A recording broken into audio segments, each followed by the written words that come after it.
ఇంగ్లాండ్తో జరగబోయే రెండో టెస్టుకు ముందు టీమిండియాకు భారీ షాక్ తగిలింది. తొలి టెస్ట్ ఆడుతుండగా తొడకండరాలు పట్టేయడంతో స్టార్ ఆటగాడు రవీంద్ర జడేజా రెండో మ్యాచ్కు దూరమయ్యే అవకాశాలు ఉన్నాయి.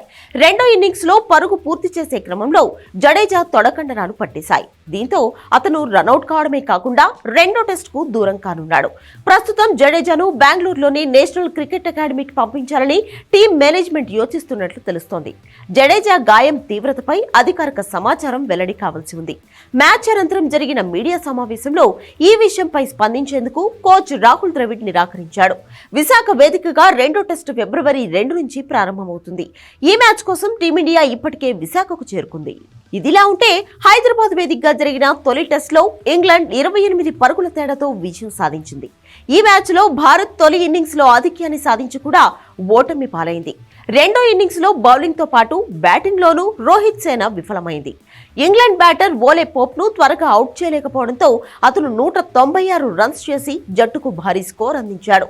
231 పరుగుల లక్ష్య ఛేదనలో టీమిండియా చేతులెత్తేసింది. స్పిన్ పిచ్ పై మన బ్యాటర్లు నిరాశపరిచారు. రోహిత్, గిల్, శ్రేయస్ అయ్యర్, జడేజా విఫలమయ్యారు. అయితే జడేజా తొలి ఇన్నింగ్స్ లో 87 పరుగులు చేయడంతో పాటు మ్యాచ్ లో 5 వికెట్లు తీశాడు.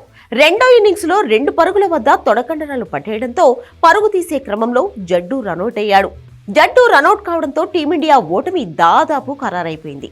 తర్వాత టైలెండర్లు కాసేపు పోరాడినా ఫలితం లేకపోయింది.